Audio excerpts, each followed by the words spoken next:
അർദ്ധരാത്രി സമയം. ഗ്രാമം മുഴുവൻ നല്ല ഉറക്കത്തിലായിരുന്നു. സുജാതയും ഗാഠനിദ്രയിലായിരുന്നു. പെട്ടെന്ന് എന്തോ വീഴുന്ന പോലുള്ള ശബ്ദം കേൾക്കുന്നു. എന്തത്? എന്തോ വീണല്ലോ. ഒന്ന് പോയി നോക്കിയേക്കാം.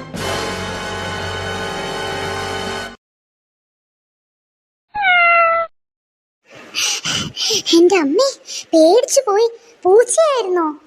ഈ സിമിയോട് എത്ര തവണ പറഞ്ഞതാ രാത്രി കിടക്കുന്നതിന് മുമ്പ് വാതിലും ജനലും ഒക്കെ അടച്ചിട്ടുണ്ടോന്ന് നോക്കണമെന്ന്. ഒന്നും കേൾക്കില്ല. ശരി, നാളെ രാവിലെ ചോദിക്കാം. അവൾ തിരികെ റൂമിലേക്ക് നടക്കാൻ തുടങ്ങുമ്പോഴാണ് ഒരു ശബ്ദം. ആരോ പതിയെ സംസാരിക്കുന്നത് പോലെ. സിമിയുടെ റൂമിൽ നിന്നായിരുന്നു അത്. സുജാത അവിടെ തന്നെ നിന്നു. ആ ശബ്ദം വീണ്ടും ശ്രദ്ധിച്ചു. സിമി ആരോടോ സംസാരിക്കുന്നുണ്ട്. ആരോടാണ്? സിമി ആരോടാണ് സംസാരിക്കുന്നത്?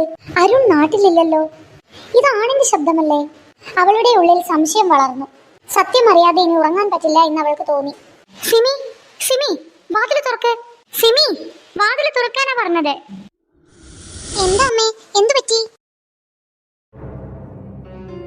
എന്താ അമ്മേ, അമ്മ എന്താ നോക്കുന്നേ?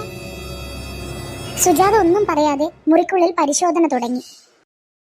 എന്തു പറ്റി അമ്മേ, എന്തെങ്കിലും പ്രശ്നമുണ്ടോ? സുജാത ഒന്നും മിണ്ടാതെ വീണ്ടും റൂമിന്റെ ഓരോ ഭാഗവും നോക്കുന്നു. അമ്മ, എന്താണ് കാര്യം? എന്നോട് എന്തെങ്കിലും പറയാനുണ്ടെങ്കിൽ പറഞ്ഞോളൂ. നീ ആരോടാണ് ഈ രാത്രി സംസാരിച്ചുകൊണ്ടിരുന്നത്? ആരാണ് ഈ റൂമിൽ ഉണ്ടായിരുന്നത്? അമ്മേ, അമ്മ എന്താണ് പറയുന്നത്? നോക്ക് സിമി, എന്നോട് കള്ളം പറയാൻ നിൽക്കണ്ട. ഞാൻ എന്റെ ചെവി കൊണ്ട് കേട്ടതാണ്. ഏതോ ഒരാണിന്റെ ശബ്ദം നിന്റെ റൂമിൽ നിന്നും സംസാരിക്കുന്നതും ചിരിക്കുന്നതും ഞാൻ കേട്ടു.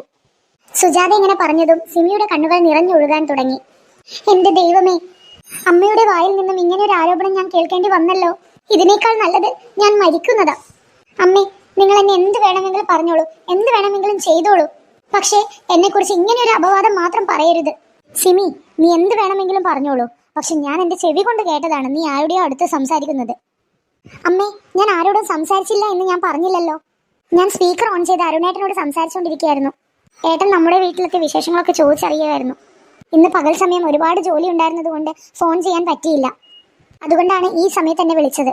ഇതൊക്കെ കേട്ടിട്ടും അമ്മയ്ക്ക് സംശയം മാറിയില്ലെങ്കിൽ അരുണേട്ടനെ ഇപ്പൊ തന്നെ വിളിച്ച് ചോദിച്ചോളൂ. അയ്യോ വേണ്ട മോളെ. വേണ്ടമ്മേ, ഞാൻ ഇപ്പോൾ തന്നെ ഫോൺ ചെയ്ത് തരാം. അമ്മ ഏട്ടനോട് ചോദിച്ചാൽ മതി. അയ്യോ വേണ്ട സിമി, ഒന്നും ചെയ്യണ്ട.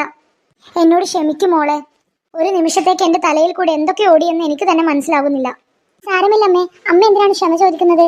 സമയം ഒരുപാട് വൈകി. അമ്മ പോയി കിടന്നോളൂ. നീയും കിടന്നോ മോളെ. അത്രയും പറഞ്ഞ് സുജാത തന്റെ മുറിയിലേക്ക് പോയി. മുറിയിലേക്ക് വന്നിട്ടും അവളുടെ മനസ്സിനൊരു സമാധാനം ഉണ്ടായിരുന്നില്ല. സിമി എന്തായിരിക്കും എന്നെ പറ്റി വിചാരിച്ചിട്ടുണ്ടാവുക? എന്റെ സ്വന്തം മകൻ വിളിക്കുമ്പോൾ പോലും ഞാൻ അവളെ സംശയിച്ചല്ലോ. ഞാൻ ചെയ്തത് വളരെ തെറ്റായിപ്പോയി. പാവം. ആ രാത്രി സുജാതയ്ക്ക് ഉറക്കം വന്നില്ല. താൻ ചെയ്ത തെറ്റിനെ കുറിച്ചുള്ള കുറ്റബോധം മാത്രമായിരുന്നു അവളുടെ മനസ്സിൽ. പക്ഷേ പിറ്റേ ദിവസം രാവിലെ അവൾ കേൾക്കാൻ പോകുന്ന ഒരു കാര്യം കഴിഞ്ഞ രാത്രിയിലെ ആ സംശയത്തെ വീണ്ടും അവളുടെ മനസ്സിലേക്ക് കൊണ്ടുവരുമെന്ന് അവൾ അറിഞ്ഞിരുന്നില്ല.